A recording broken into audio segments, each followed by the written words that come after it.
Tonight, Hollywood is buzzing with a bombshell that could completely change the Blake Lively versus Justin Baldoni legal war. And let's be clear, this isn't just another messy celebrity spat. This is about manipulation, secret recordings, and a trail of deceit that seems to follow Blake Lively and Ryan Reynolds everywhere they go. The revelation? A hidden court declaration backed by a so-called confidential witness. At first glance, it looked like Blake had finally found the smoking gun. She tried to paint it as proof that Baldoni was verbally abusive. But the deeper you look, the stranger it gets. This witness wasn't just writing down a statement. They were sitting on an audio recording. And here's the kicker. The man being recorded, Steve Sowitz, never gave his consent. That single detail flips the entire case upside down. Suddenly, the evidence Blake hoped would crush Baldoni isn't just weak, it might be illegal. But what's more telling is how Blake handled it. She didn't come charging into court waving this audio as proof. She demanded it be buried. She begged the judge to seal the entire declaration, the entire recording, every last detail. And the question everyone is asking is, what is she so desperate to hide? The declaration looked like a game changer. A witness stepping forward, apparently brave enough to say Baldoni crossed the line. But almost immediately, red flags popped up. Because this wasn't just a sworn statement. There was an audio file tucked in the shadows, recorded without permission. A private conversation between Steve Sowitz, a defendant in the case, and someone else. Blake's team thought they could spin it. They cherry-picked quotes, pushing them to the media, suggesting this was proof of abuse.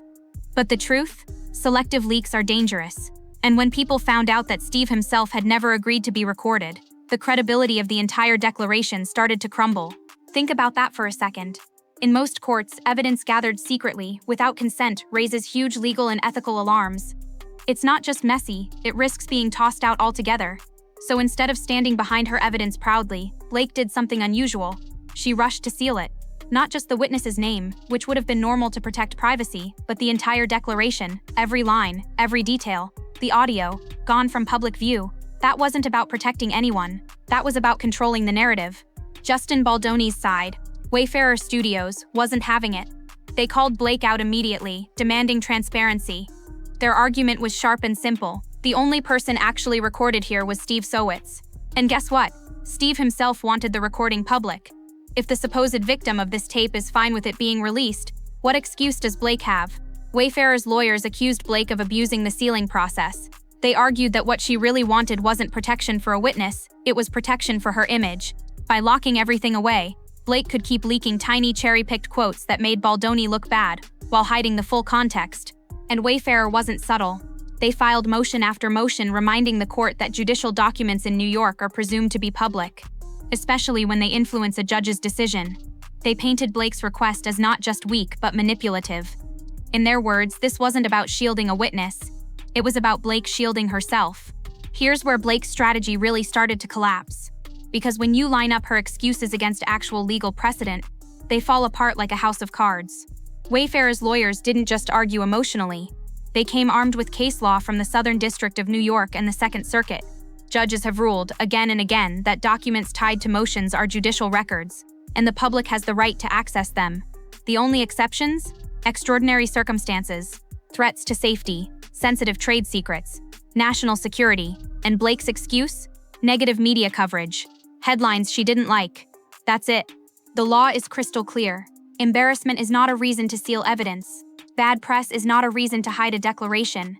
Judges have ruled this over and over again. Cases like Bronx Conservatory of Music v. Quokka in 2021 and Julian v. MetLife Insurance, both flatly rejecting reputational harm as grounds for sealing. Wayfarer pointed all this out in black and white. They framed Blake's motion as sloppy, desperate, and doomed. And it wasn't just about beating her in court. It was about showing the world she was bending the system to protect herself. But the bigger question is, what's actually on this recording? Blake's team insists it proves verbal abuse. But if that were true, why hide it? Why fight tooth and nail to keep it locked away? Why risk accusations of manipulation?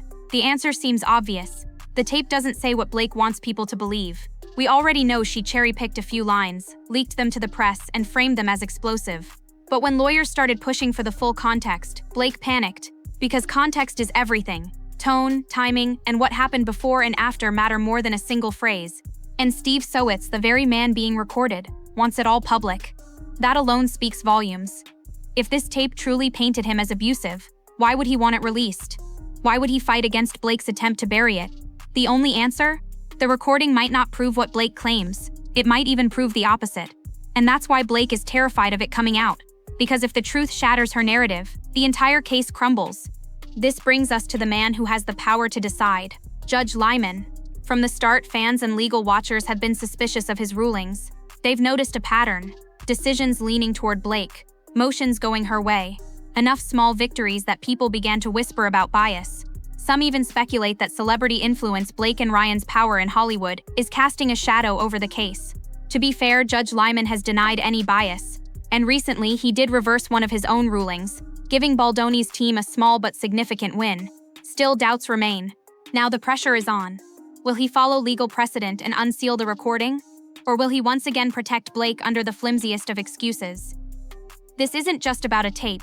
It's about whether a judge will uphold transparency or bend to celebrity pressure. Blake and Ryan have built their brand on control. Control the image, control the story, control the press. For years it worked.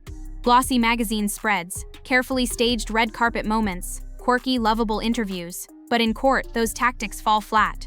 Judges don't care about Vogue covers. They care about evidence. And evidence doesn't lie. By quoting from a sealed recording while demanding it remain hidden, Blake may have crossed a dangerous line. Wayfarer's lawyers argue it shows she's not just playing the media, she's manipulating the court itself. And the more she hides, the more Baldoni gains.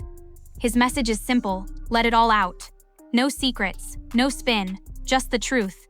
That contrast is powerful.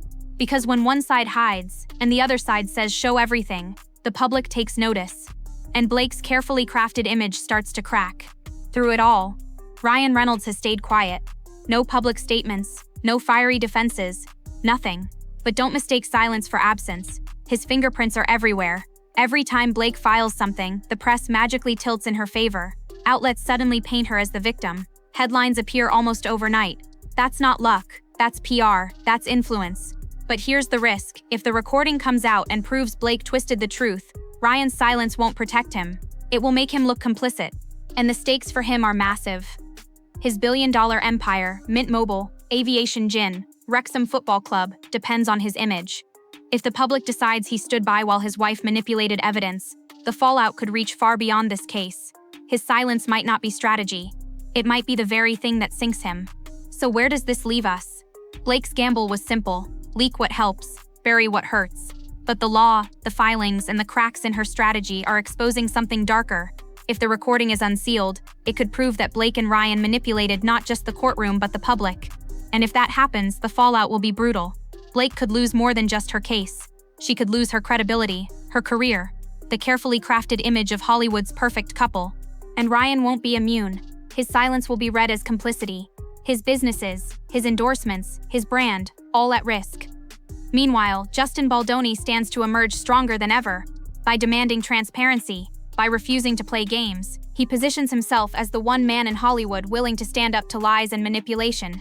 In the end, this case isn't just about Blake versus Baldoni. It's about whether the most powerful names in Hollywood can bend the truth without consequences. And the decision now rests with a single judge. So here's the question: will Judge Lyman deliver transparency and let the public hear the full truth? Or will he let Blake and Ryan bury the evidence one more time? Either way, the fallout will be explosive. And make no mistake, this scandal is only getting started.